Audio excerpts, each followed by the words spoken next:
sexist?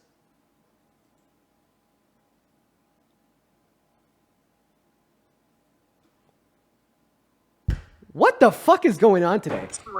What, dude, think, use your brain. What are you saying? My friend, because you remember yesterday you debated my friend Ethan? I don't remember your friend Ethan. What does this have to do with why you think I'm misogynistic because I won't debate Charlie Kirk? What? Because my friend Ethan is actually transgender, and you were like making fun of him on the live. I was not making fun of any trans guest on the live yesterday. In fact, I remember there being a trans guest on the live. I did not make fun of them for a second. Cap. Big cap. Oh, and guess what? We only have 15,000 fact checkers.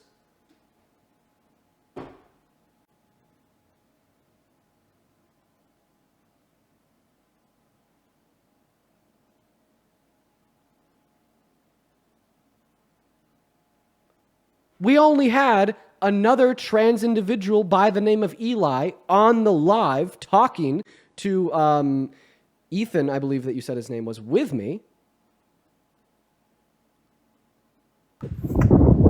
Uh-huh. Yep. And you think I was making fun of them for being trans? How so? Yes, you were. How so? Because you were interrupting them, which is what you always do. You interrupt people. You don't let them talk, just to make yourself look better. Okay, I've interrupted you a handful of times, right? Yeah, you have. Yeah, I have a question. Really have. Are you cis or trans? I'm trans. Okay, you're also trans. Well, okay. I promise I have not interrupted you because you are trans. I've interrupted you because you're saying bullshit. Well, you still interrupted me, and that's not okay, because a lot of people that you debate are just not prepared at all, and you just... Okay, we're just gonna move on to the next guest. Everyone just give us a minute, bro. Yeah, what an incoherent, absolutely gibberish argument that literally makes no sense to anybody ever. We're gonna move on to the next Trump supporter right now. You could have made like an argument about it, like anything ever. Like, oh, like I'm so bad and I suck so much because I interrupt everybody. I'm just a narcissist like Scott or whatever the hell his name was. But to say that I'm misogynistic, bro, what? Welcome in. Do you support Trump, Matt? Hey, Dean, what's your bench? Jeez, I don't bench anymore. Please, come on. I don't bench anymore. I got an injury on my hand. Are you a science-based lifter? I got a science-based lift? Hell yes, I am. Yeah. I got a big old cut on my hand around a year ago, and when I pick up the bar, it really hurts, so I don't bench anymore because of an injury. But when I was benching 255 at my max, and that was at 140 body weight, so it was pretty good. Welcome in. Do you support Trump? Oh, dude, dude, not the day, dude. You're gonna send me over the edge. Come on. Oh my God. Okay, today's been flying by because of how damn interesting it has been. Welcome in, Linda. Do you support Trump? No, this was a mistake. I am so sorry. Linda, don't even apologize. I get it. You are all good, and I hope you have a good rest of your day, Linda. You have a great rest of your day. Let's go and load that next guest up in here. Go ahead and put a MAGA with your age down below in that chat. Let's go to see what that next guest has to say, right? We got Duffel loading up in. Here we go, everybody. If you want to support me, you can find my Venmo, my PayPal, and the link tree in my bio, or in the pin message over. I got a few questions for you, D. Yeah, do you support Trump? If I may ask. Do you support Trump? Yes, I do. How do you? I do, and I don't support him. How old are you? I'm not age of 18. I will say. All right, we're going to go through the rules back up on screen. Then only join if you're 18 plus American MAGA and ready to debate. Make sure that we're following him. Please. Moving on to the next guest, we got Patrick for real for the 8.2 thousand people hanging out with us in here over on TikTok. Make sure that we're double tapping and sharing. Y'all follow the rules or you're gonna get banned. Patrick, are you MAGA? Okay, can't hear Patrick. So Patrick is banned. Moving on to the next guest. Everyone give us a minute. If you're in that queue, make sure that you're MAGA, American, 18 plus, and ready to debate. Welcome in, Lego. Do you support Trump? My dad is MAGA. Please. Is he with you? Yes, he's with you. He's right down the hill. I'm sorry. No. Listen, I don't know. I don't do it with dads. I don't do it with dads because dads are the ones that get really angry and aggressive, and I don't want that to possibly happen. I'll do it with grandparents. I'll do it with like grandmas, but like I don't do it with dads. Welcome in. Do you support Trump? Linda. Oh, hi. Hi. Yes and no. Okay, Linda. Let's explore the reasons why you said yes. Go ahead. Okay, I support him for the fact of his deportations. Oh. If you come here illegally, go home. My parents came here 63 years ago, the proper way. We have green cards. Okay, quickly, Linda. I apologize to interrupt you here, but your phone, the mic is on the bottom of it, and it sounds like it's like wobbling on something like that. So Oh, sorry. no worries at all. If you like turn your phone either upside down, like that's a way to stop all wobbling, or like just like put it on its back. That's fine. But go ahead. Okay, so my parents came here 63 years ago. They brought me and my sister. We had green cards. They went through the red tape. Yeah. If you're not willing to go through the red tape, then don't come here. Okay. All right. So There's too many of us that need the help that the government has, that we don't need to be spending it on people who can't come here legally. okay. So which one of those 2 points would you like me to respond to first? The red tape point, or the idea that you think our government is spending a lot of money on undocumented immigrants? Either one. Okay, well, we'll start with the money point. So, I mean, the idea that our government is like paying for undocumented immigrants and that they could get all these benefits and that they take money away from those that need it is purely Republican propaganda. Undocumented immigrants are really hard workers. In fact, there's more of them that are of working age, so they're more likely to work than citizens on average, fun fact. And yeah, they pay taxes, $100 billion per year in taxes, and they claim less benefits, so less money is spent on them even though they pay those taxes. They're actually net contributors to the American economy.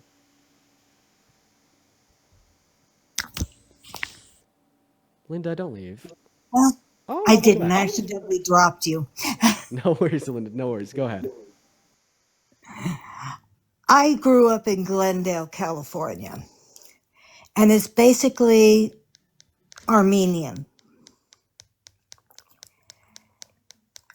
I went into a welfare office with a friend of mine because she needed some help.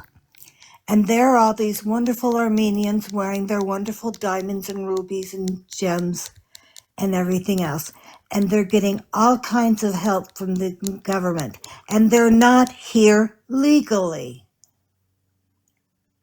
Just question: how do you know that they were not here legally? Because I asked. And they just told you? Yeah. Okay, what kind of benefits were they receiving?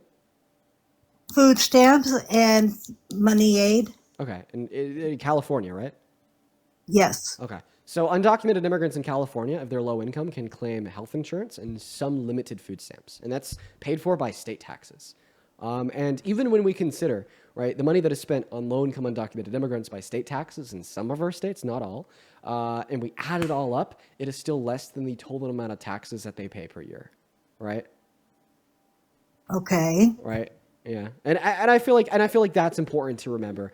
And, you know, honestly, like my solution is, well, there's a lot of undocumented immigrants in this country, a couple million, and they get paid less on average because they don't have citizenship. It makes it easier for their employer to exploit them. And they probably work under the table more than citizens do because when they work over the table, they can't file for a federal tax return or claim federal benefits, right?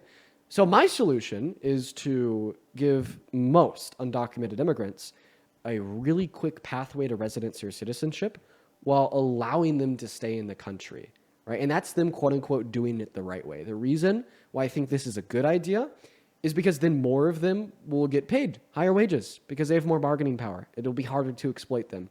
When they get paid higher wages, they'll have more taxes to pay, so our government is raising more money. They'll be more likely to work over the table and pay taxes since they'll be able to claim federal benefits. It'll be a really good thing for our economy. It'll be a great thing for our society. It'll be a great thing for our government. It'll give them more money to spend on those social safety nets for those that really need them. And that's my idea. Now, the reasons why I don't support your idea of just removing them all is because it's really expensive to do that. It costs $2 trillion in 10 years to do mass deportation. That's more money than the amount of money that's being spent on like food stamps for low-income undocumented immigrants in California. So we'd just be directing more money to them. And it really hurts our economy because 8.3 million of them work. That's basically a forced mass layoff of 8.3 million workers. If like one big American company suffers a layoff of 100,000 employees, shit feels like D-Day, Linda. Now imagine if our country forcefully laid off 8.3 million employees. That would be so drastic and so terrible for the state of this country and everybody in it. And the second order consequences that would have on the quality of life for the average American would be abysmal. It would increase poverty, and with poverty comes more crime, so it would increase crime too. And I think that makes it really clear why I don't support mass deportation, but I do support a system of mass amnesty. Okay, to each their own. But I agree that to each their own, we all think differently. But I bet we could agree that we want to do what's best for this country. I bet we could agree that we want to do what's best for this country's economy. And I bet we could agree that we want to do what's best for the people in the country. And because we agree on those goals, now we just have to have a conversation on what is the best way to achieve those goals. So I understand that people have differing beliefs, but I'm saying if we share these common beliefs of wanting to do what's best for the country, the economy, and the people in the country, that we should both reject mass deportation for all the reasons that I listed and accept a system of giving amnesty or citizenship or residency to undocumented immigrants for the reasons I gave. Okay. Now, what about the red tape? Yeah, the red tape. So, I mean, when I hear that argument, are you basically telling me that, you and your family worked really hard to come here the legal way? So when there's a bunch of undocumented immigrants that haven't done it the legal way, you kind of like cast judgment on them. And they say like they weren't willing to go through all the loops and jumps and red tape that me and my family did. And so you don't really respect them too much because they didn't do it the hard legal way. They did it the quote unquote easy illegal way, right? Yes. Okay. All right. And on the surface level, with, no more exploration of any other facts or thought, I understand where you're coming from. But I think when we add on some other ideas here, it becomes clear that we shouldn't cast negative judgment on them for this. Because I'd say the main motivating factor of undocumented entry into America is that red tape is unrealistically unattainable for so many people. Like for an immigrant in Mexico right now, if they don't have any family in America and they want to become an American citizen, it could take them 20 years worth of red tape to get that done.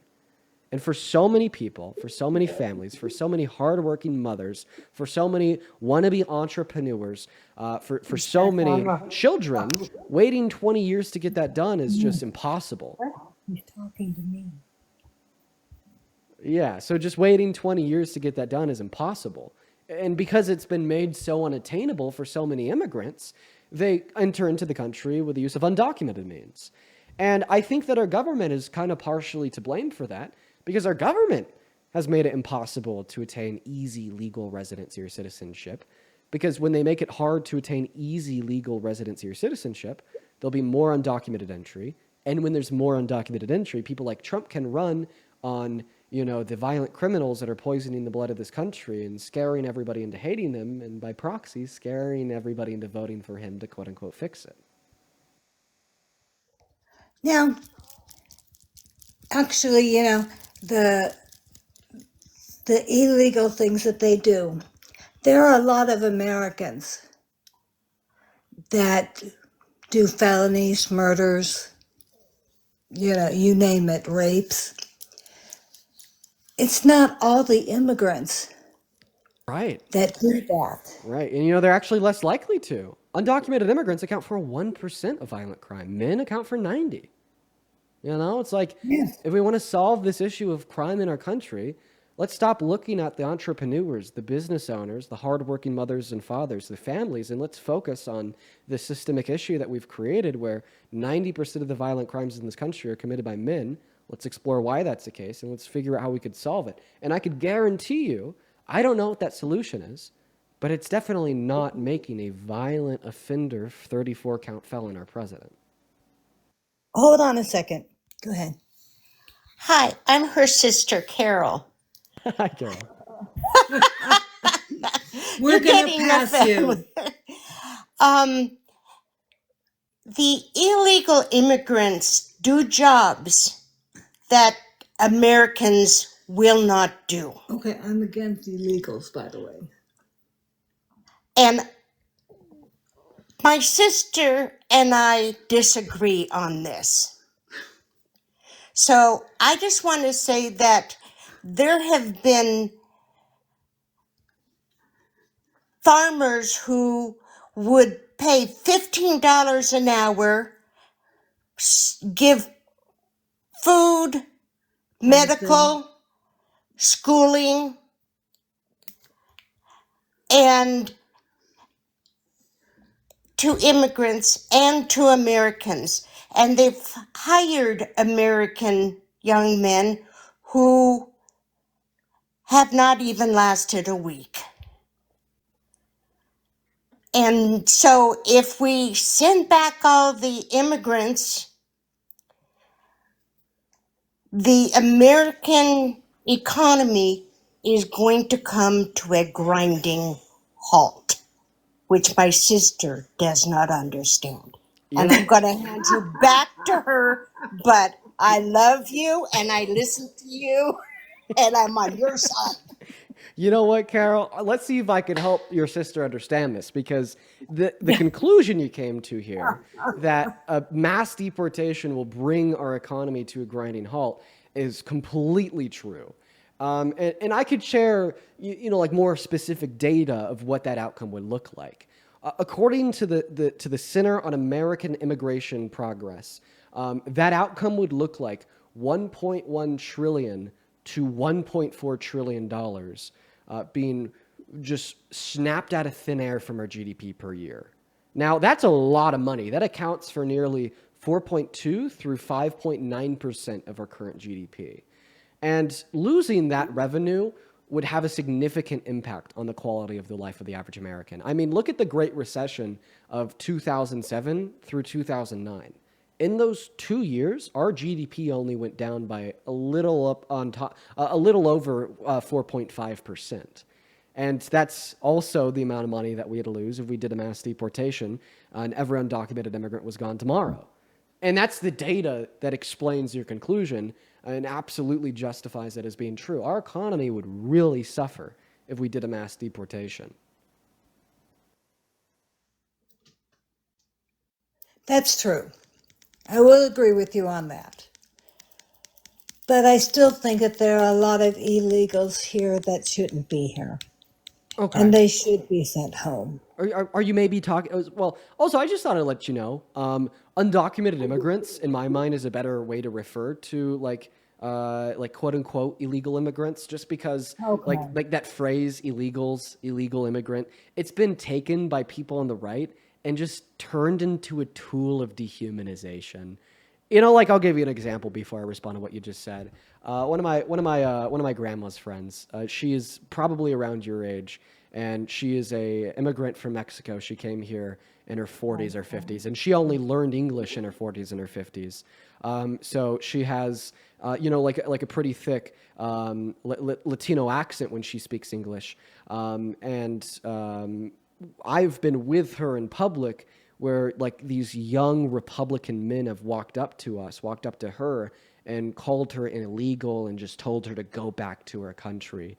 And, it's experiences like those and many more that set me up to say, let's give them their humanity back. And that's why I like terms like undocumented immigrants. It's a little bit more humane. Now, to go back to what we were talking about, saying that, well, maybe there's some undocumented immigrants that shouldn't be here. Well, let's clarify who we're talking about here. Are we talking about, undocumented immigrants that have committed violent felonies, undocumented immigrants? Yes. Right. And I agree. If there's an undocumented immigrant in this country with prior violent offenses, they should either be in jail and serve their time for the crime they were found guilty of or be deported, 110%. And it will make it significantly easier to deport the undocumented immigrants that should be deported if we only focus on deporting them. Now, what Trump is doing is he wants to deport every undocumented immigrant. So his horizon of who he wants to take action upon through ICE isn't just those violent criminals, it's everybody.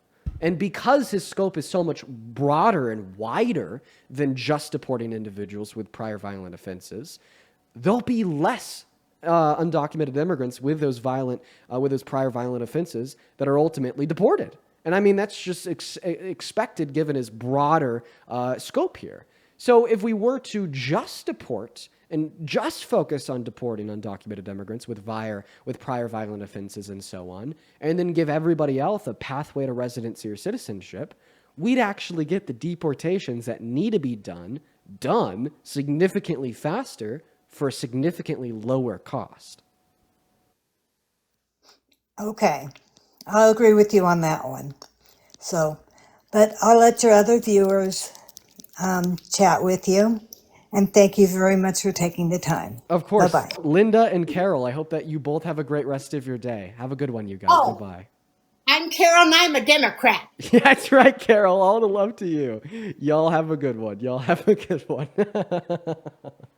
Oh, let's go ahead and move on to that next guest, everyone. Just give us a minute here, y'all. Oh, what a love! How lovely! Let's go to move on to the next guest. Yeah, you guys get to see another side of me. That's if you're curious on the way that I talk to Republicans in my own life, Republican family members, it's a lot like that. You know, you guys get to see another side of me there. It's just with most people that come up here, they just demand a significantly different version of myself because of how crazy they can be. But let's go to get that next guest loaded in. If you're in that queue, make sure it's because you support Trump. We're going to get that next guest up in here. What a lovely way to end the night here. I guess we do have another hour or so of debate, so that's awesome. Let's go to load that next guest up. Hello, do you support Trump, Casey? All right, Casey's not here. We're going to go to put the rules back up on screen. Take a good look at the rules before you hop in that queue, everybody. Make sure that you're 18 plus, American MAGA, and ready to debate, y'all. Let's go ahead and get that next guest loaded up in here, y'all. Let's go and get that next guest loaded up in here. Another Linda. Is this another Linda? Is this like another older Linda? No way. Let's see if she loads in. No way. Let's see. Hi, Linda. Linda, hi, are you here? Linda's on the loose. What? A bunch of Lindas on the loose. Okay. Oh, it doesn't look like Linda's here, so we'll go ahead and disconnect her and move on to the next guest. Everyone, just give us a minute, y'all, so we can get that next guest loaded up into that live, y'all. Everybody just need to be patient. All the Lindas on the loose. How about that? Hello, what's up, Trump biggest fan? Do you support Trump? Yes. How old are you? 18. How long do you expect me to believe that for? Bro, what? Moving on. That is a child. They were lying 110%. Let's go to get that next guest loaded into the box here. Everybody just do be patient while we're trying to find that next Trump supporter. We got MIR loading up in. While we got MIR connecting, Kai, thank you for the $7 saying, hey, Dean, I'm so sorry for the trans people you've spoken to. We're not all like this. You're awesome. Oh, no, it was like one specific guest, and they weren't even too bad, but they were a Trump supporter yesterday. I appreciate you for the love, Kai. As well as Mark. Thank you so much for the $18 over on PayPal. Thank you so much, Mark. Everybody show some love to Mark down below in that comment section for the $18. Mark says, hey, Dean, hope you're having a good debate day. You know what? Today, I don't know if I'd classify it as good, but it sure is hell entertaining, I'll tell you that. Let's go to get that next guest loaded in. You know what I mean, guys? I don't know if I'd say that today's been good, but it's been entertaining. It has been very, very entertaining. We're going to go to get that next guest loaded up in here. What's up? Do you support Trump? Bro, they're not even here. Go ahead and put a MAGA with your age down below in that comment section if you're in the queue and you want to skip all the bots. There's a lot of people that are in the queue that just aren't even present. But obviously, you're typing in the chat and whatnot, you are present. So if you want to come up here, just let me know down below. We'll get you loaded in. Great. Yeah, look at that. We already got one person loaded in from the box. Hello, do you support Trump? Favorite Pokemon is Froakie. I don't even know what you said. What did you say? My favorite Pokemon is Froakie. Very nice. Get out of here, Brit. Let's go to move on to the next guest. Here we go, everybody. Who's next? John. We'll get John up in here. Hello, do you support Trump? Yeah. Okay. How old are you? 18. 18. What time is it? Skadoosh. Hi, Chloe. Hi. You're a little bit far away from your microphone. Oh, I'm sorry. I'm getting ready for work. No worries. Do you support Trump? I do. Oh, Chloe. Well, if you're down to have a conversation, I'd love to hear you out. Why exactly do you support President Trump? There's many reasons why I support him. Honestly, the economy, the taxes, make America great again. The economy and the taxes. Well, the economy is not doing too well. That would be my bad. I can't believe I managed to do it again. Oh my God. How did I manage to do it again, everybody? Dude, second day in a row. Okay, Chloe, I have heard absolutely nothing that you've said because I accidentally turned my computer off with my knee. So go ahead. Just expand on why you think Donald Trump is good for the economy. I mean, he was already our president once, and everything went well. Okay, not everything went well in his first term. Do you remember January 6th? Well, January 6th, I do. That did not go well, Chloe. Yeah. Okay. Then about the economy, sorry, I was just getting a message typed up for the YouTube stream because it's just still lagging over there. Whoops. Now, let's talk about the economy real quick. You said that he's good for the economy. So in the last 200 days, we have had long-term unemployment rise to a high, excluding the pandemic, since 2017. Inflation is up 2.6% since last April, and it is skyrocketed in the last 2 months. We see that GDP growth is down. Annualized right now, it's expected to only grow by 1.3% this year, when typically it's around 3 to 4%. Unemployment is up as well, just like general unemployment. We see that 52% of S&P 500 companies reported lower profits in Q2 of this year compared to Q1, which is very interesting because in Q1 of this year, we actually experienced negative GDP growth. That meant that these companies were getting smaller than larger. So in the culmination of all these facts, I'd say that maybe he's not doing too well for the economy. And these aren't trends that we saw at the end of the Biden-Harris administration. These are new trends. Like, for instance, under the Biden-Harris administration, our investment in private industries was skyrocketing for 3 years straight. Since Donald Trump's term has begun, it's gone stagnant again. Okay, I respect your opinions. I'm still 100% a Trump supporter. Okay, why?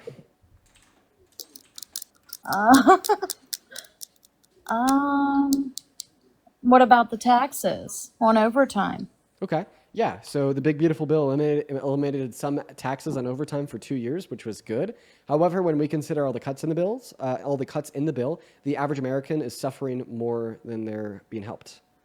You know, like gutted $900 billion from Medicaid, $156 billion from food stamps, a couple $1 billion from the DOE, billions of dollars from clean energy production and investment into the intellectuals and the arts.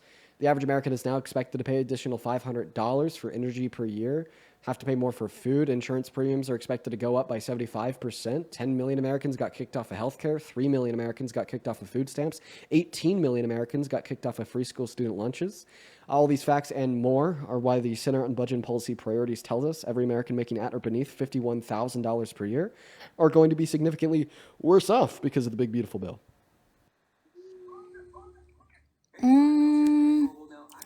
I mean, I was somebody who was on food stamps, but now I went to school and became a nurse, and I work overtime, so I don't know. I like what he's doing there.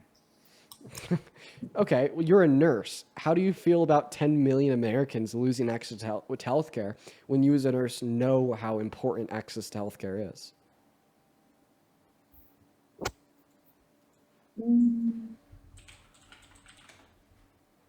I get where you're coming from with that. Right, that's a big one. Like, you as a nurse, like, this should be your number one priority. 10 million people. That's a lot.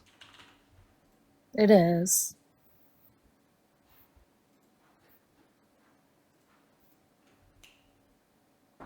Right. So, Chloe, that should mean that you should be like, oh, okay, that was really bad. Something that Trump has done. I don't like that. I don't like him. You know? Well, I mean, we're not all going to like our president for everything they do. Yeah, but that's like a big thing. It is. Yeah, you're right. It is. Like, think about it this way. if you were dictator of the world and you could ensure that you would take home maybe like an extra couple $1,000s per year, $2, $3, $4, $5,000 per year extra, but 10 million people lost access to healthcare. People starved and died because 3 million people lost access to food stamps. Would you click that button?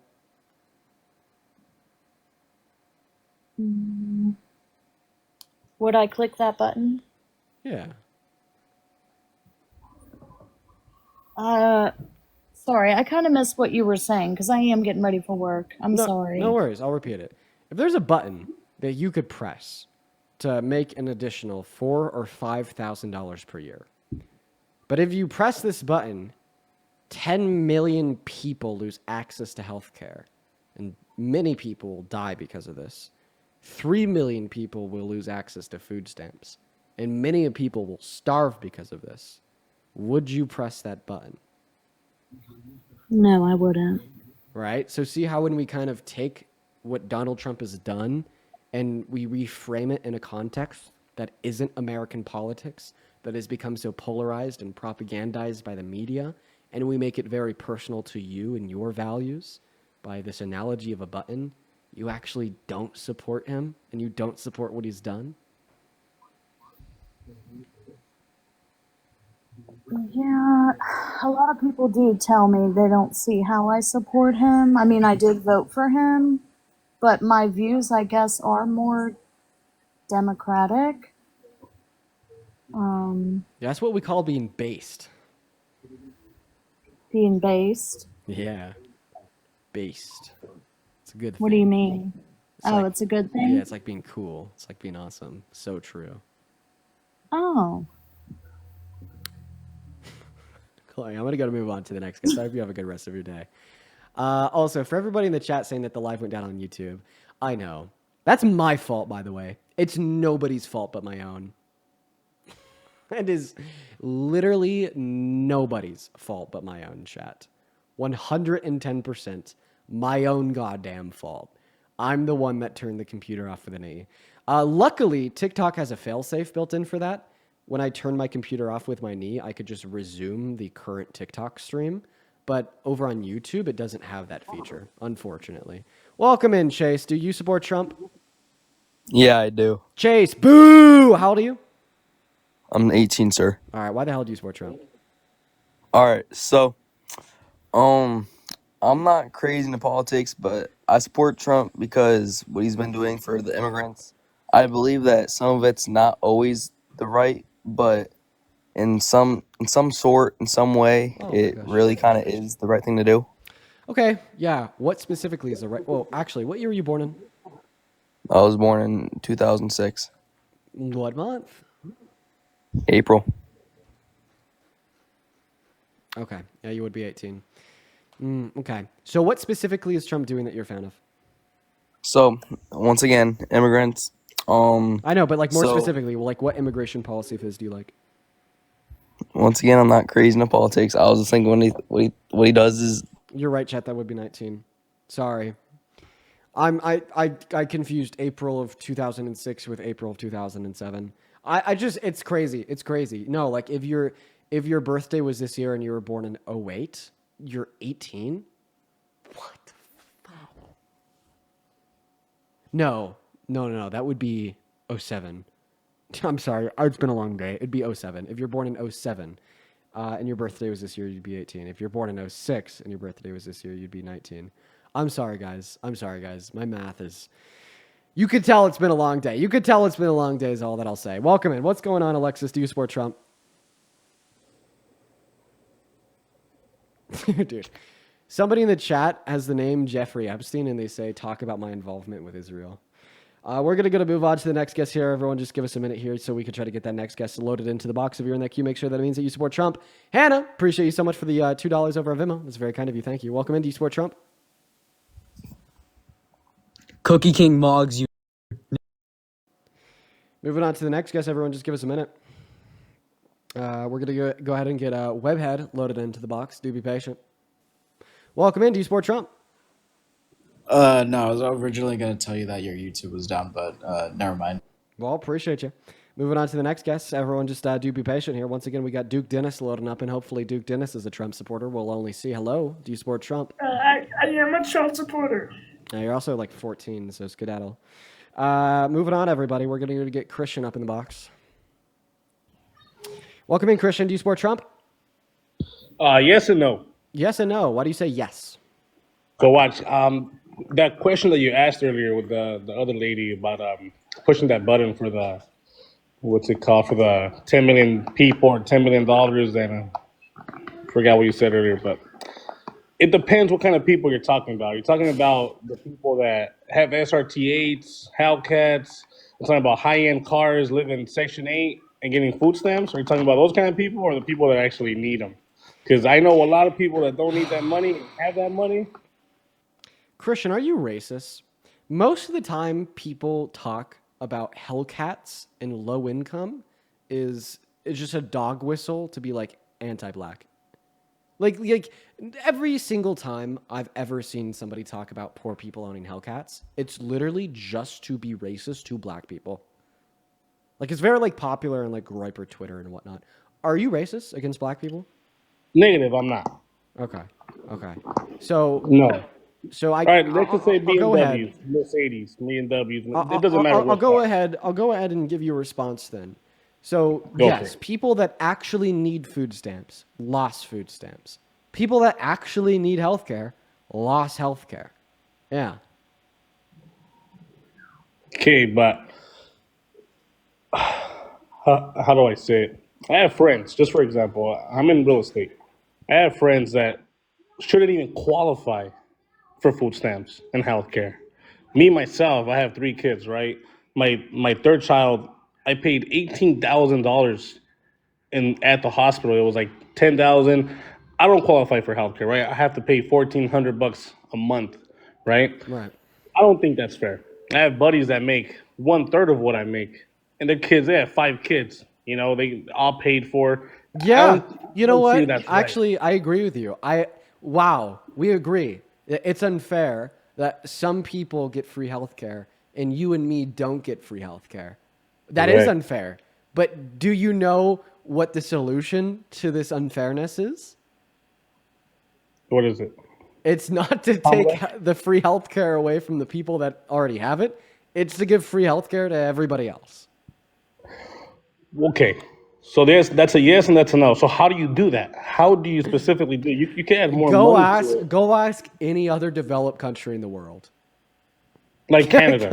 Not even just Canada. Like France, like Germany, like the UK, like Spain, like Italy. Go ask any other developed country in the world how they do it. And if you want the answer to the question, Sweden, Finland, Norway, Argentina, Brazil, Estonia has free healthcare. New Zealand, Belgium. But is it free or do you have to wait?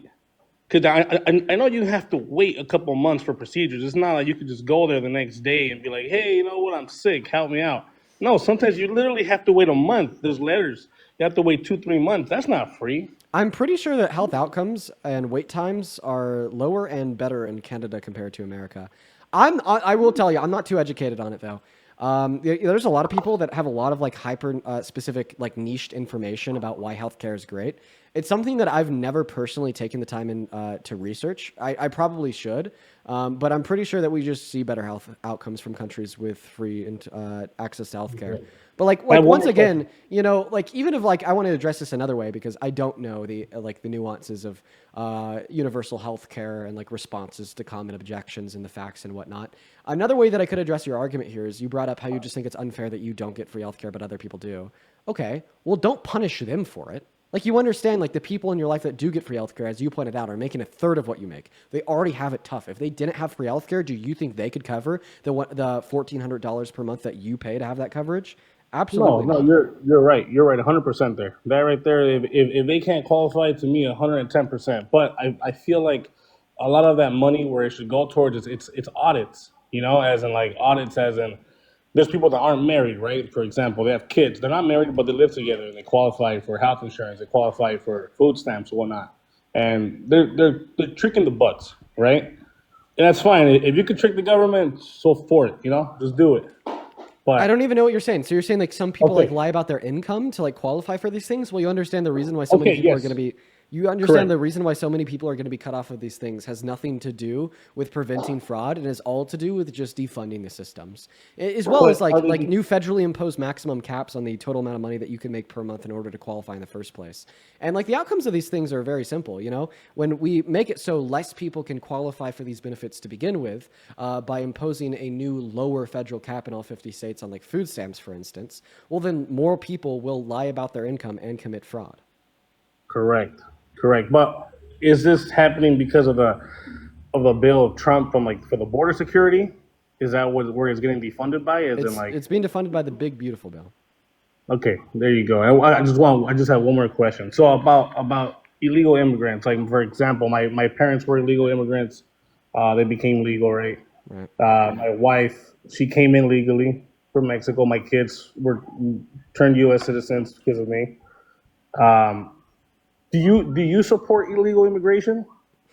When you ask me the question, do I support illegal immigration? I don't even know what you mean. Are you saying? Also, Okay. this kind of feels like an interview because I just No, responded to no, your last points and you didn't really like give me a response to them.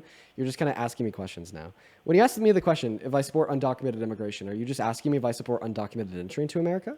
Yes, correct. No, I think that we should get rid of undocumented entry by making the legal means of entry into this country as fast and attainable and as affordable as possible to remove all incentive for like 99.999% of undocumented entry. Yeah, you just got a supporter on my end, brother. That's the exact same thing I'm thinking. Okay. Yeah, but that's not what Trump does. Like he's reduced Yeah, I undocumented know. entry not by making the legal means more attainable, but like by like being a fascist and like violating the Yes. human and constitutional rights of the undocumented immigrants that are already in the country, thereby like scaring away more undocumented entry by telling them that if they do come in, they'll just have a lower quality of life. Yes, you're 100% right on that. Yeah, right there. Yeah, that's the only thing I don't support on Trump. I don't like the way he's doing it. I don't like how he's doing it, and it just makes it look bad. Yeah. But Okay, man. Was there anything else that you want to go over? no, yeah, that should be good, brother. I appreciate it. Yeah, you have a good rest of your day, Christian. Let's go to move on to the next guest right now, everyone. Give us a minute to get that next guest loaded up in here. If you're watching the stream and you'd like to support me, you can find my Venmo, my PayPal, and the link tree in my bio, everybody. I get 100% of the proceeds over there, as well as you get a notification at the top of my phone where I could read out any and all attached messages, such as Hannah, thank you for the $2 over on PayPal. Kurt with a $5. Thank you so much, Kurt. And then Kai with a 7. I appreciate y'all so much. Welcome in. Do you support Trump? No, Connor's not here. We're going to move on to the next guest. Everyone, just give us a minute to get that next guest loaded up in here. We're going to go ahead and throw the rules back up on screen as well, y'all. Here we go. Only join if you're 18 plus, American MAGA, and ready to debate, everybody. Let's go and get that next guest loaded in. Right now, we got Second Nature loading in. Yo, Andon, thank you for the $4 over on Venmo. Monet with the $4.20. Amanda with the $5, and Brooke with the 2. You guys are awesome. All right, let's go and get that next guest loaded into the box right now, everybody. We got Bryant. Uh-oh. A little bit of a lag spike. Okay, the lag's gone now. Welcome in. Do you support Trump? Hello? Okay, they're not here. Moving on to the next guest right now, everybody. We got Rick loading up in the box. Here we go, everyone. Hello, Rick. Do you support Trump? Yes. Okay, how old are you? 24. Great. Quickly, before we hop into the debate, real quick, I'd like to thank Justin for the $25 over on PayPal. Justin, thank you for the love. Justin said, hey, Dean, it's been a bit since I've donated, been working more. I hope that you're doing well, man. Much love, bro. Much love to you as well, Justin. Thank you so much for your kindness. It's good to see you again. It has been a little bit. Hope you're doing well. Everybody show some love to Justin. As well as Hannah with the $10 saying that my hair looks nice today. Happy Sunday. Happy Sunday to you as well, Hannah, and thank you so much. I've been, growing it out. Anyways, Angel, take it away. Why do you support Trump? Immigration and tariffs. A lot of these trade deals that he's been doing lately, I agree with. The EU trade deal, I feel it was really one-sided towards us, and in our favor, I should say, to rephrase. Yeah, let me just ask you a quick question. Do you agree that America should be on like the cutting edge globally of like innovation? Not to a point, no. So less innovation is something that you support? It's not per se something that I would support. It's just something that's not necessary in this exact moment. Okay. So if the tariffs cause less innovation, would you still support them? But the trade deals are you're not looking at the surplus of money that we're gaining from the trade deals. The 550 billion The with surplus, the Japan, the surplus of money is 660, it's not being the generated by trade deals. 630 billion from the EU trade deal on solar alone. Yeah. The 200 or the 23 billion in surplus from the tariffs that was recorded back in June. Quickly, so you told me I that could like keep these going. trade deals are generating the surplus. That's not true because that's a surplus of government revenue. All of the achieved trade deals are not other government giving our government money. They're other governments making private investments. So you're going against what the Treasury is telling us? The Treasury is not telling us that these trade deals are generating a surplus. They're telling us that the tariffs are generating a surplus. Yeah, the 23 billion in the surplus on just tariffs alone, but from the trade deal that was signed 2 weeks ago with the EU, it's signed in to have $630 billion of a surplus from solar. So are you saying that like because of this trade deal, it'll like promote like solar in America, and because we're Yes. promoting solar in America to a higher degree, that'll like somehow where's the surplus coming from? So it's coming because they're only charging us a 10% tariff on our side for our goods coming through. It's a 10 to 15% tariff. How's that generating on a our surplus side. in government revenue? Because we weren't gaining anything from solar before from the EU. Okay. And so the fact that they're willing to sign in, they'll commit to 630 billion every year. That's 630 billion of surplus from solar alone. But okay, what do you think? Okay, so a government surplus is when the government brings in more money than it spends in like any specific period. And like the Yep. trade deal that we achieved with like the EU, for instance, that is not money that the EU is giving to our government. That is money that the EU is supposed to be spending like on things in America, right? And that's not equivalent to a surplus. You have an argument that the tariffs have generated a surplus, but you don't have an argument that trade deals have generated a surplus because every single one of those trade deals is a private investment, not a public investment, which would be counted as revenue going into our government. Okay, I'll concede on that one. But if we wanted to go further within the tariffs, I would. Yeah, because you do have an argument that the tariffs have generated a surplus. I agree. Now, the only reason why I don't think that this is a good thing, even though it's generating our government more money, is because ultimately it's a disproportionate tax on the poor.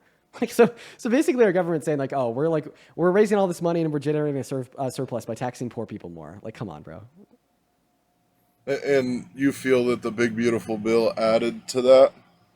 To the debt, obviously, like $3.4 trillion worth of debt-related spending into law over the next 10 years. Yeah. Okay, and so you disagree with the way that the taxes were written into the big beautiful bill, that they didn't change from the 36 up to the 40%, which a lot of Democrats or left side socialists would have liked to have seen? Well, I mean, obviously, yes, but I mean, this is off topic because remember the claim that I made is that the surplus being generated by the tariffs is basically a tax on poor people. And that's what I think is wrong. And that's why you shouldn't be boasting the surplus. Okay, this goes into so who is affected by the tariff? Yes, the consumer, but only on the basis that the consumer is buying the good that the corporation is then importing, correct? Yeah. Yeah. Okay, so Yeah, then I have a question. the Who corporation spends a greater proportion of their income on goods? the consumer always. No. Who spends a greater proportion of their income on buying goods? Consumers with a lot of money or consumers with less money? Consumers with less money. Okay, so because you're only affected by this tariff, if you buy these goods and poor people spend a greater proportion of their income buying these goods, it means that they're disproportionately affected by the tariffs that are imposed on the goods that they're buying, meaning that it is a regressive tax that impacts poor people the most. But do you not agree that the corporation should eat the tariff? I don't think that a lot of corporations realistically can. Like mega corporations just simply don't operate at profit margins that allow them to eat it. A lot of these tariffs are like 10, 15, 20, 25, 30%. Meanwhile, these big corporations will operate at profit margins of like 4, 10, 15%. And I mean, like we've seen that corporations that can eat these tariffs are trying their best to. Like for instance, like Nike, their profit margins are massive. So they've been able to kind of eat the tariffs. But, importers of like goods for retail, like a lot of like the megacorps, like Walmart, Target, Kroger, etc. Like their profit margins are like 4, 5, 6%. And if they were to eat the tariff, they'd go out of business. So they necessarily have to pass that tariff off to the consumer. Okay, and how many small mom and pop shops are you really seeing affected by the tariffs because they're importing goods rather than getting goods here within the U.S.? Well, I mean, I'd only have, like my anecdotal experiences to relate to that, but I've seen a lot of small mom and pop shops go out of business. And a lot of them isn't because they're buying the products that they sell from other countries, but they buy the raw materials that they use to make their products from other countries. And I mean, that's a massive impact on like small businesses because they don't have the infrastructure required to produce them here. So they're going to buy them from elsewhere. And for most of the part, they're going to buy those raw materials from other countries. And those are being tariffed as well, which are now shooting these small mom and pop shops out of business. And, like another downside of the tariffs is, well, they prevent competition, right? And competition drives and breeds innovation. So because we're preventing competition, we're also therefore slowing innovation. So we're not only disenfranchising low-income consumers through this regressive tax on the poor, we're not only sending small businesses out of business because they don't have the infrastructure to build and create the raw materials they need to design and build their products here, rather they buy them from other countries, but we're also like making sure that America isn't, like a hedge fund of innovation on the global stage because we're promoting less competition in our market. And so you would be against bringing manufacturing back to the U.S. as well, I would presume. No, actually, I'm for more manufacturing in America. I think that we should be a manufacturing headquarters, right? But I just think that should be breeded through the natural market, bred through competition, bred through innovation, not bred through very like lousy restrictions on the market, which make poor people pay more, put small businesses out of business, and slow down the natural innovation that would take place in the marketplace through competition. I generally don't support tariffs. I think that there's some scenarios where tariffs can be justified. However, just the broad sweeping tariffs that the Trump administration has imposed are absolutely unjust. No, and I understand that point of view, but it's more of the point of he was trying to make a point to the other countries that he's not going to mess around this time, that he's coming into this last term not messing around.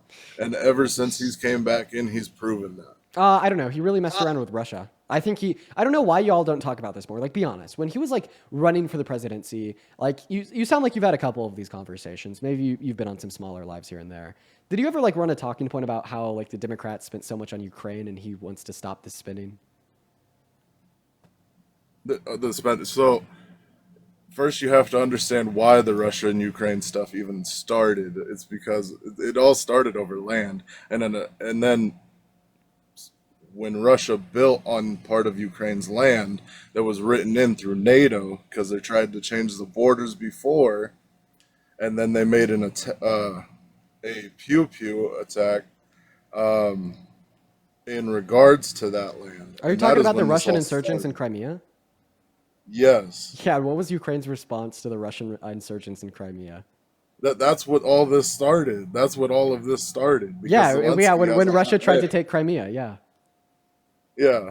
Okay. Yeah, so it's Zelensky Russia's fault. has a hot head, so it doesn't surprise me that Trump wants to pull out. Wait, Zelensky has a hot head? What was Zelensky and Ukraine's response in 2014 to the Russian insurgents in Crimea? What did they do? Zelensky has a hot head regardless. He has Answer my question. What did Zelensky do when the Russian insurgents took Crimea? I think he reached out to Biden to further his resources into a counterpart. And that is when the contract was written between Biden and Zelensky for us to supply some military equipment in exchange for some goods. No, that's not true. So the contract that you're talking about here is the Budapest Memorandum, and that was in the 90s under Clinton, so you're wrong. Zelensky's response to the annexation of Crimea in 2014 was nothing. It was peaceful. It was peaceful. He said that Crimea is still a part of Ukraine. This is our territory, our land, but I don't have a hot head. I have a cool head. So I'm just going to leave them be and kind of ignore it while still verbally acknowledging that this is wrong. All right, you want to know who has a hot head? Putin. Putin has a hot head. Yeah, I don't know, duh. Maybe the guy that's killed people that have run against him in races to control the country. The guy that has fueled rampant cronyism and corruption, taken out his political opponents, and holds a disdain for human rights as the hothead. Maybe the guy that has launched an ethnic cleansing on Ukraine and forcefully displaced millions of them, killed thousands as the hothead. I don't know. But wouldn't it be smarter for us to team up with the tougher ally than to go against the tougher ally? Dude. So I just want to clarify. You think that NATO was a dumb move? No, I do. Dude, okay. How much is the Kremlin paying you? Nothing. I don't. Because guess what? When we embolden Russia, then Russia continues to be corrupt and continues to try to ethnically cleanse and acclaim more countries, violating UN, international law, and individuals' right to self-determination. Well, they're just rebuilding the USSR. Then when they rebuild the USSR, they get more powerful. Then when they get more powerful with more money and more resources and more land, what happens? Well, I know what happened in the 60s and 70s. We had elementary school students hiding under their desks for a nuke drill once a week in Newport Beach, California. You know, it's definitely not a good idea to have Russia more powerful. I never said that they should be more powerful. What happens when you think we quote unquote team up with them? I just said that we should be allies with the tougher ally in the situation. No, we should be allies with the people that are in the right, with the people that are better for our own national security concerns and so on. We shouldn't be allies with a country that's committing ethnic cleansing. We shouldn't be allies with a country that has a crumbling dollar. Allies with a country that literally doesn't care about human rights, violates UN international law like every other week, then says it's great because they need to get their land back. No, absolutely not. And, you know, now I just want to clarify that even Trump has conceded to what I'm arguing, and he thinks that you're crazy. He resumed funding to Ukraine because that approach weakened Russia, and of course that's necessary. So, yeah, Trump, the Republicans in Congress, the Democrats in Congress, me, we're all on the other side of you. And maybe that's because we're not being paid by the Kremlin. How much are you being paid by the Kremlin? No, I don't get paid for it. Oh, okay. What are your thoughts on, do you think that Russia had a right to invade Ukraine? No. Wow. Okay. All right. Is Putin good or bad? Bad. Definitely. Okay. But you just think that like we should be like closer with them because they're more powerful?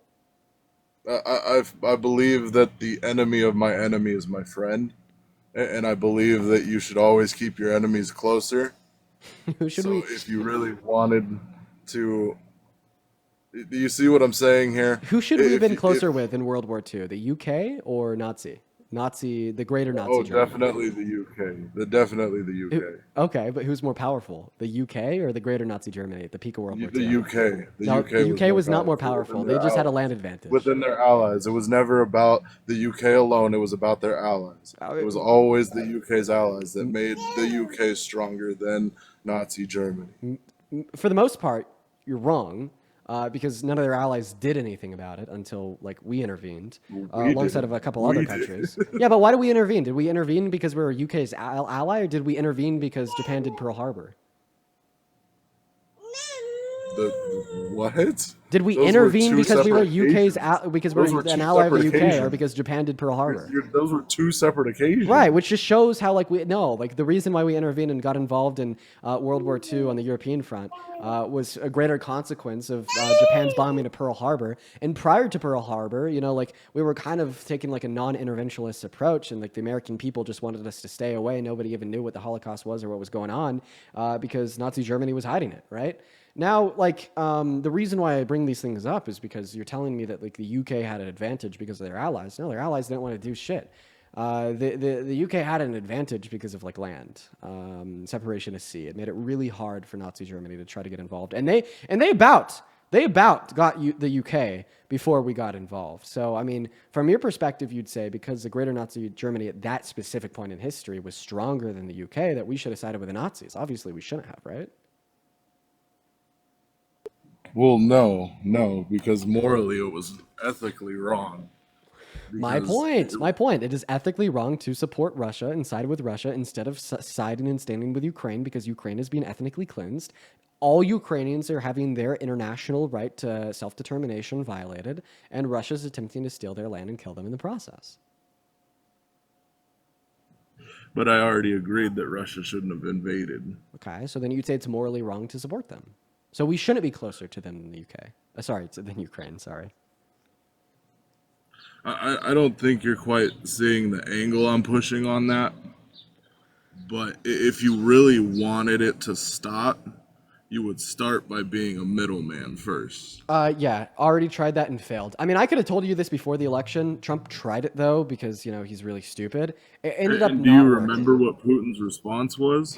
Yeah, that I want Ukrainian land, and we need the Ukrainian land, and we're not going to accept the peace agreements or the ceasefires. He it's not going to work. wasn't It's not going taking to Trump happen. seriously. But do you remember what he said within that interview? Oh, He said if Trump was actually a strong man, he would arrest the Clintons, he would arrest Obama, and he would prove to the other countries around him that he was actually a strong leader. Okay, well, I don't think that we should be taking. I really don't think that interview. we should be listening to what a murderous dictator has to say. What makes a strong leader is. But you're missing the point because there's Am I? obviously something that he's seeing that nobody else is seeing. This has to be a troll. You're telling me that yes, just like fascist Russia, we should prosecute our political opponents basically too to prove that we're also strong and fascist to the other fascist country. If they're doing something wrong, have they not been subpoenaed? Yeah, and what has Obama done wrong? That's still yet to be heard, but have they not been subpoenaed? The Clintons have been subpoenaed, Obama has been subpoenaed, and Texas representatives have been subpoenaed and called back to Texas on Obama has actually not this been subpoenaed. month, I believe. Obama has not been subpoenaed.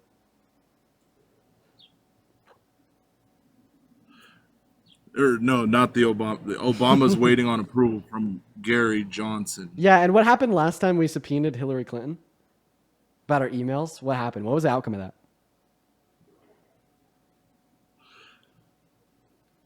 About the same outcome that happened when they tried to impeach Trump 3 times. Which was nothing, right? So yeah, we see that Donald Trump just likes to weaponize his DOJ, as he likes to say, to take the public's attention off of, I don't know, Jeffrey Epstein, the Epstein files. Oh, who said that?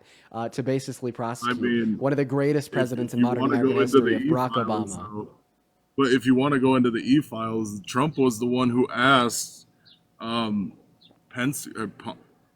Bondi to release the e-files, and it was shut down by a Democratic judge who was appointed by Obama.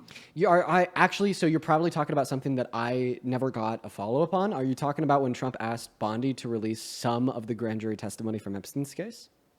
It wasn't just the grand jury. Oh, yes, it was. But they didn't have political exemption. That was the only reason. It was just the grand jury, right? It was the grand jury testimonies plus some all relevant evidence to the Epstein case, to the current file cases. Let's see. I haven't followed up on this. All relevant. It said all relevant within the Epstein case.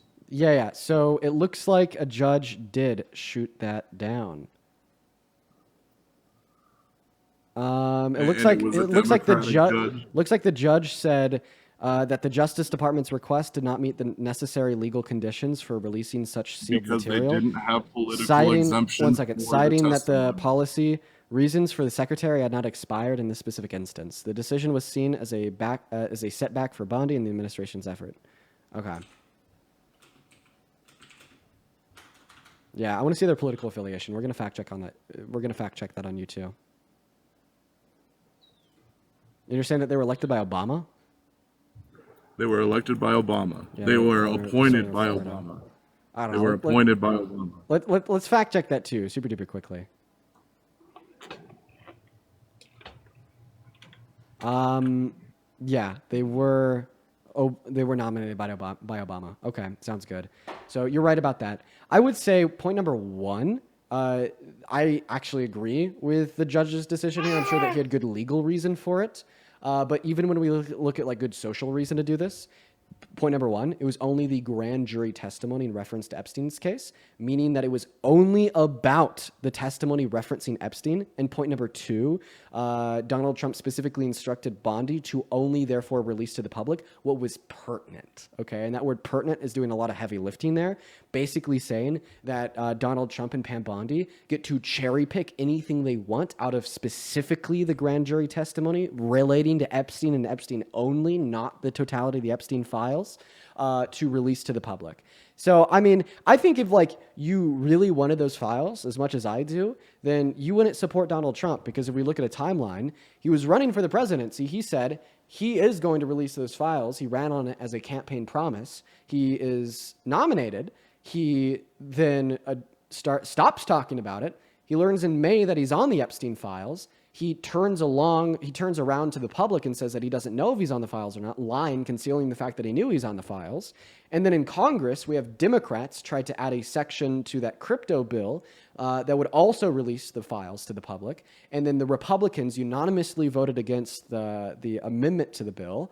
And then you have more Democrats and some section of the House say that they want to release the Epstein files, and all the Republicans vote against it again. And then Donald Trump says that they're all just a Democratic hoax that we should ignore. So I'd actually ask you this question. If you think that the Obama-appointed judge refusing to release exactly what Bondi wanted, so Bondi could twist, contort it, and then only release what's quote-unquote pertinent to her and Trump, do you blame every single Republican in Congress for voting against the public release of all Epstein documents 3 times?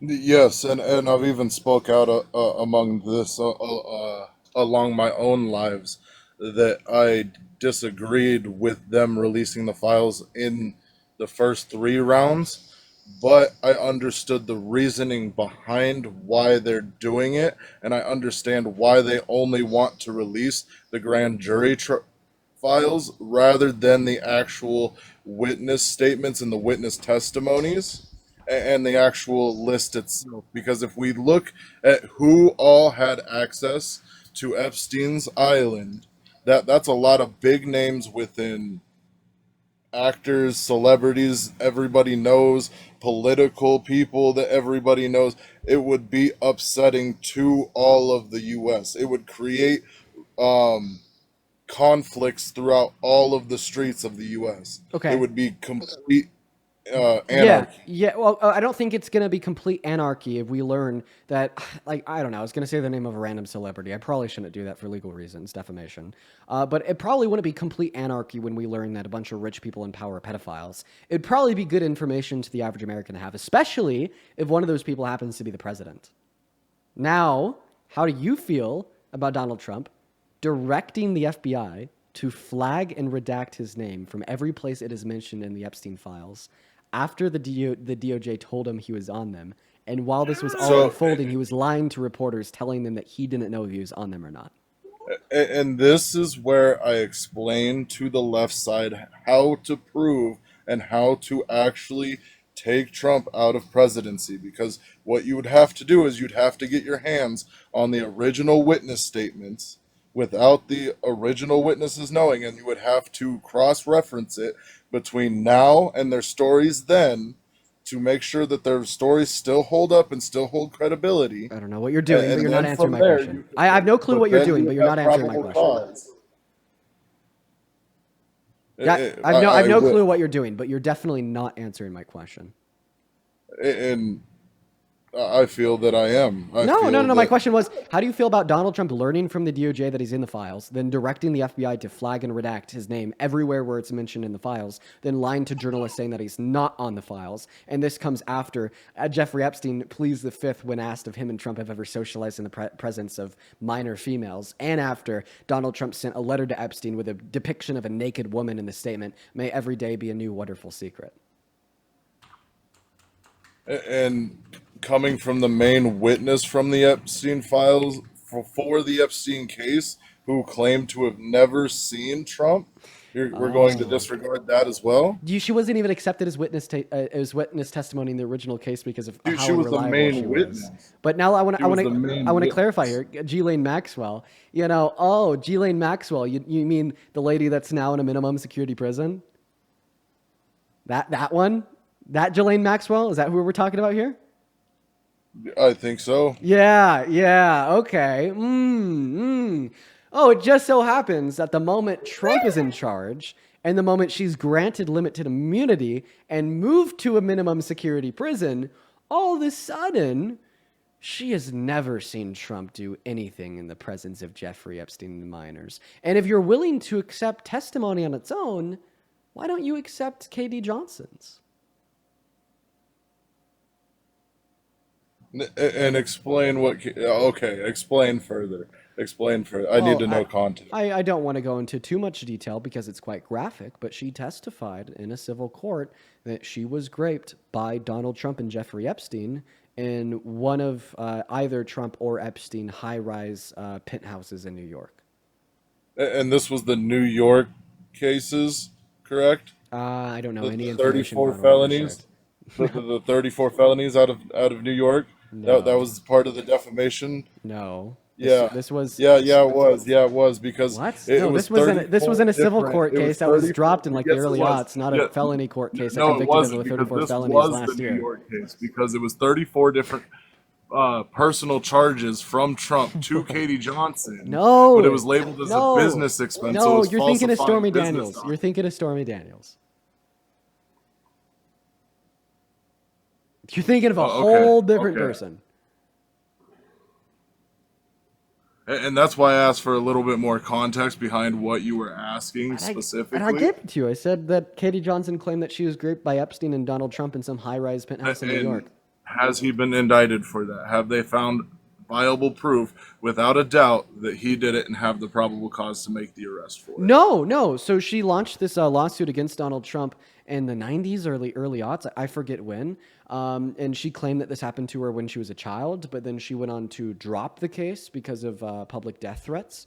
And the reason that I asked you the question, well, do you believe Katie Johnson, was because you just told me that regardless of everything I just shared about Donald Trump lying about not knowing if he's on the files, directing the FBI to find anywhere where he's mentioned, flag and redact it, sending a letter to Epstein in the early 2000s with a picture of a naked woman saying, may every day be a wonderful surprise, not fulfilling his promise, calling the files a Democratic hoax that everybody should ignore and move on from.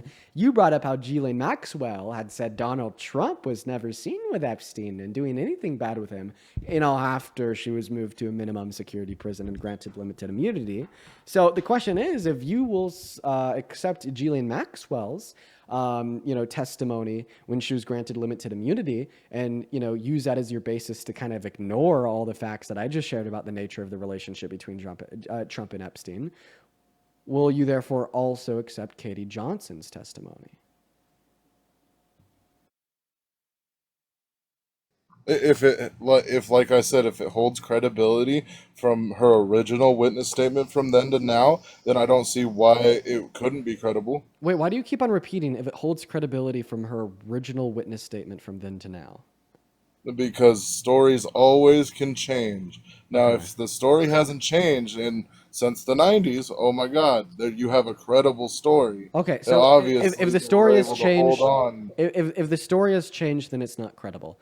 Donald Trump's story on the Epstein files changed, therefore it's not credible. He ran on releasing them. Him and his son talked about how, these are very important files that will expose, the swamp and the pedophiles and the rich and elite. Now his story is that they're a Democratic hoax faked by Obama. So Donald Trump's story as it relates to the Epstein files are not credible in accordance with your standard of credibility.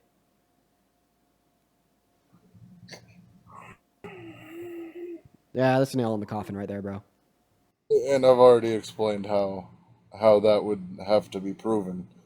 No, it is proven in accordance with your standard of credibility. Your standard of credibility would conclude that Donald Trump's story is not credible as it has changed. You're the one that detailed that is sufficient reason for you to believe that something is not credible. Right? It has been proved in accordance with the proof that you personally require, right? Which would be a changing story. On Katie Johnson's case in totality. No, this is That not. was the So I mirrored the standard to Trump. You said if a story changes, then it's not credible. Donald Trump's story in the Epstein files has changed. Therefore, Donald Trump's story in the Epstein files is not credible, which means that Donald Trump is lying about the Epstein files. Why is Donald Trump lying about the Epstein files? probably to keep the masses at calm so that they can do further investigation. Oh, to calm the masses. Okay, and why does he want to calm the masses about the Epstein files and lie about them today, but he didn't want to calm the mass and lie about the Epstein files 7 months ago? Probably because he's probably seen the list. He's coming and to has new information. Probably. I believe that he is probably coming, which is why these subpoenas have Yeah. come out. Yeah, so he's coming to new information about contents of the Epstein files since his second term started that has now caused him to lie and say the files are fake. What might that But new information be? has I have a then question. pushed- I have a question. Who does Donald Trump care about more than anybody else? Oof. His kid. His kid. No, not even the kids. He doesn't even talk to one, and he buried another's mom in his golf court for tax reasons. He cares about himself more than anybody else. So maybe if he's lying to everybody right now because of some new information that he came into ownership of and knowledge of because of his second term and reading those files, that has now caused him to lie to everybody, maybe it's because he's on those files in some very suggestive, bad way. I think But this theory perfectly explains why here's he was my lying counter. to the journalists about Here's not my knowing that counter. he was on them. I think that this theory perfectly explains why he told the FBI to flag and redact anywhere in the files where it mentioned himself. I think that this theory perfectly explains why Jeffrey Epstein pled the fifth when the prosecutor asked him if him and Trump had ever socialized with underage girls. Sorry, I think that this theory perfectly explains why we know he was sending letters to Epstein in the early aughts with pictures of naked women in the statement. May every other day be a new wonderful secret. I think that this theory perfectly explains other shit that he's done, such as hosting a private party with just him and Epstein and then like 100 women. I think that this theory perfectly explained why he went on record in 2005 and told us all that he liked perving on the naked bodies of minors and Miss USA and Howard Stern's radio show. I think that this theory perfectly explains why he said that he likes to grab women by the P word without asking first. I think that this theory perfectly explains why E. Jean Carroll was able to successfully sue him and prove to the anonymous jury of 9 that he raped her in the 1990s.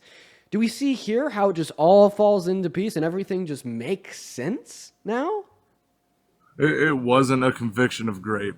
It was not a conviction of grape. It was a sexual battery. It was Sexual assault, to be more specific. Do you know what the action was that they held him liable for? It got dropped down to sexual battery. It was not a full grape. Really? Okay, I have a question. Would your definition of grape include the penetration of a woman's female member with the fingers forcefully? Well, obviously.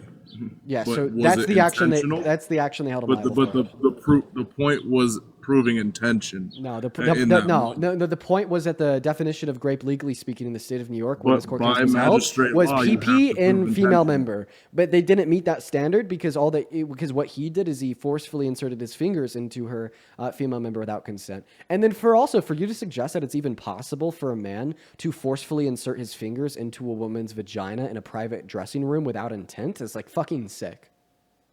I'm not saying, but you had to prove intention.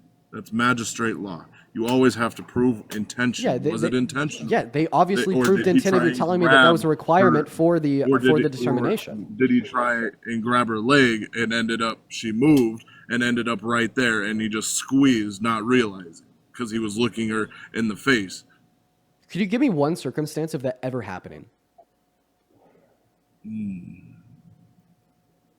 I'd have to do further research. Into Obviously, that you'd for have, sure. yeah. Obviously, there's never been a single But it's not circumstance when a impossible. But it's not benevolent, good impossible. faith, good acting man, just like went to like, oh, I don't know, like grabbed the leg of his girlfriend and then accidentally inserted his fingers into her vagina. No, it's because it doesn't fucking happen, okay? And then, like, second of all, intent had nothing to do with why the court delineated it as sexual abuse or sexual assault and not rape. The reason that they determined it was SA and not rape was because the state law defined rape as the penetration of a female member with a male member.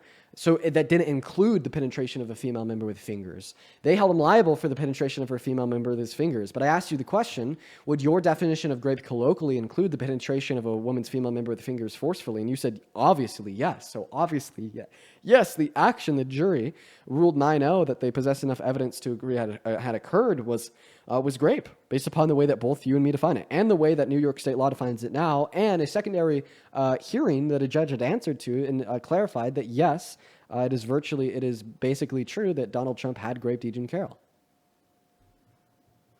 I can't even believe this shit. Like, dude, this is like, oh my God, this shit pisses me off. Oh no, he didn't rape her. He just unintentionally inserted his fingers into her vagina without consent. Like, what? But what was he convicted of? I just answered to all of this. Don't repeat questions. Respond to my response to the question. Exactly. Exactly. I already answered to all of this. Hey, everybody in chat, did you just hear me give a great breakdown on why he was held liable for SA not grape and how we can still say that the jury as well as the judge determined that Donald Trump had graped her? Yeah, everybody else in the live heard it. Why didn't you?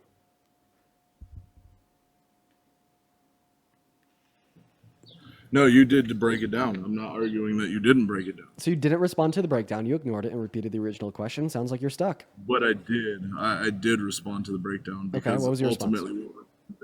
Ultimately, he was convicted of sexual assault, not grape. Yeah, and I think that the action that the action the jury had concluded that he did is grape. Like, somebody doesn't need to be found guilty of grape in order to be a rapist. Like, what? But since then, what cases come up of grape since? What? I just asked a clear question. Since the Jeannie Carroll case, what case of grape has come up on his? Are you asking if he's been found by a court to rape more than one woman? Yes. No, he's only been found by a court to have raped one woman.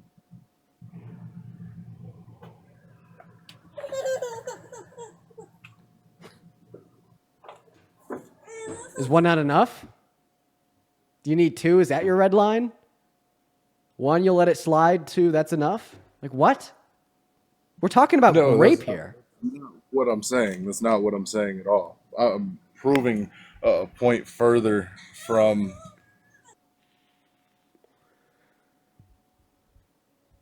By the way, I'm not muting him. In fact, I haven't muted him once this whole conversation. I just thought I'd make that clear to everybody.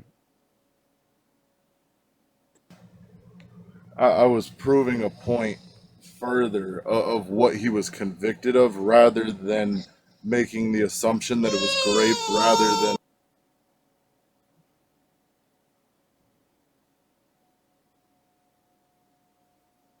Yeah, he's muted himself because he's a kid to take care of. I'm going to go kick you out. Take care of that kid. Welcome in. What's up? Dude. Parker, today's been really interesting. You missed Linda and Caroline. Carol. How did that go? You missed Linda and Carol. It was great. We had two sisters on here. They were like in their 80s. And we were talking to them both. It was fun. You missed Linda and Carol, Parker. Oh, and you I'll missed... have to check it out on YouTube later. Yeah, and you missed Scott. Oh, Parker missed Scott. Or Steve. Was it bad? Yeah. Yeah, no, he was calling me the devil. And saying that I was manipulating everybody. You are the devil. That's true. Yeah, that I manipulate everybody that donates to me. That's factual information. All you do is manipulate people and you force them into doing that. Yeah, even though it's just in your bio. Obviously. Are you getting? Are you on for the day? Yeah. I'm getting on. My iPad just died and it's not charged, so I'm on my phone right now and I'm connecting my microphone. Well, literally perfect timing. Don't even connect your mic if you don't want to, because I'm about to end. Oh my! What broke? You want to go live? Yeah, I'll go live right now. I just got my main account back. Base. For everybody in here, hi guys. It is now dinner time, and I've been on live for around 4.5 hours. So I am going to end for the day.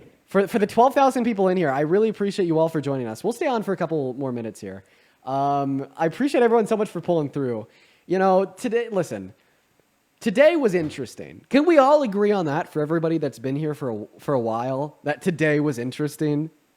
Yo, Lion, appreciate you for the $10 on Venmo saying fuck fascism. Yeah, today was definitely a damn interesting Very day. interesting, I tell you. Oh my God, one of the most.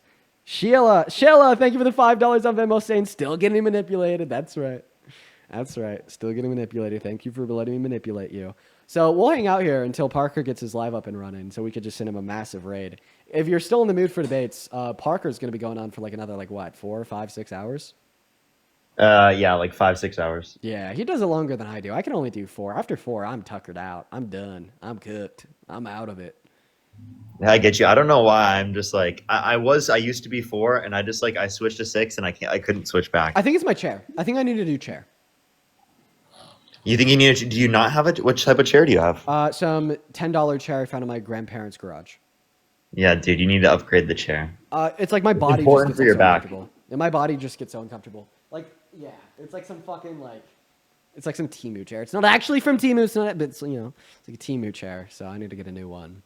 I had a really expensive chair company reach out to me. I'm not even gonna say their name because fuck them, and I'll tell you why. But their chairs are $3,000. They're the nicest That's office ridiculous, chairs. Yeah. dude. And they sent me an email and they're like, Dean, we'd love to send you a free chair if you just talk about it once in a while. And I was like, yeah, okay, I will do that. Send me one of these $3,000 chairs and I will happily shill for you in your company. That sounds awesome. But terrible. Then they stopped responding to the emails. So, Oh, Dean got egoed. I got egoed. Yo, Sarah, thank you so much for the $15 on Venmo. That's Appreciate really you for funny. the love, Sarah. You're awesome. As well as Sid, thank you for the $10 saying this is a great first stream I've ever watched. Be quiet, Sid. Show some love to Sarah and Sid. So I got to go get a new chair. Yes, go get a chair. That's important. It's important for your health, man. Dude, it is. Right now, my whole You body sit in that for 4 hours a day. Yeah, dude, it's rough. Let me tell you. I'm live, by the way. Oh, okay. All right. Hey, everybody watching, guess what? You have a stream to raid. Everybody head over to @Parker, get a job on TikTok if you want to see some more debates. Parker's the master debater, everybody. The master debater, everybody. Okay, bro. This guy's trying to get on South Park. That's what it is. @Parker, get a job on TikTok. @Parker, get a job on YouTube. Parker, have fun with your stream and catch you later, man. Thank you, man. I appreciate it. Good seeing you, man. Good seeing you as well, everybody. Peace, Parker. Everybody.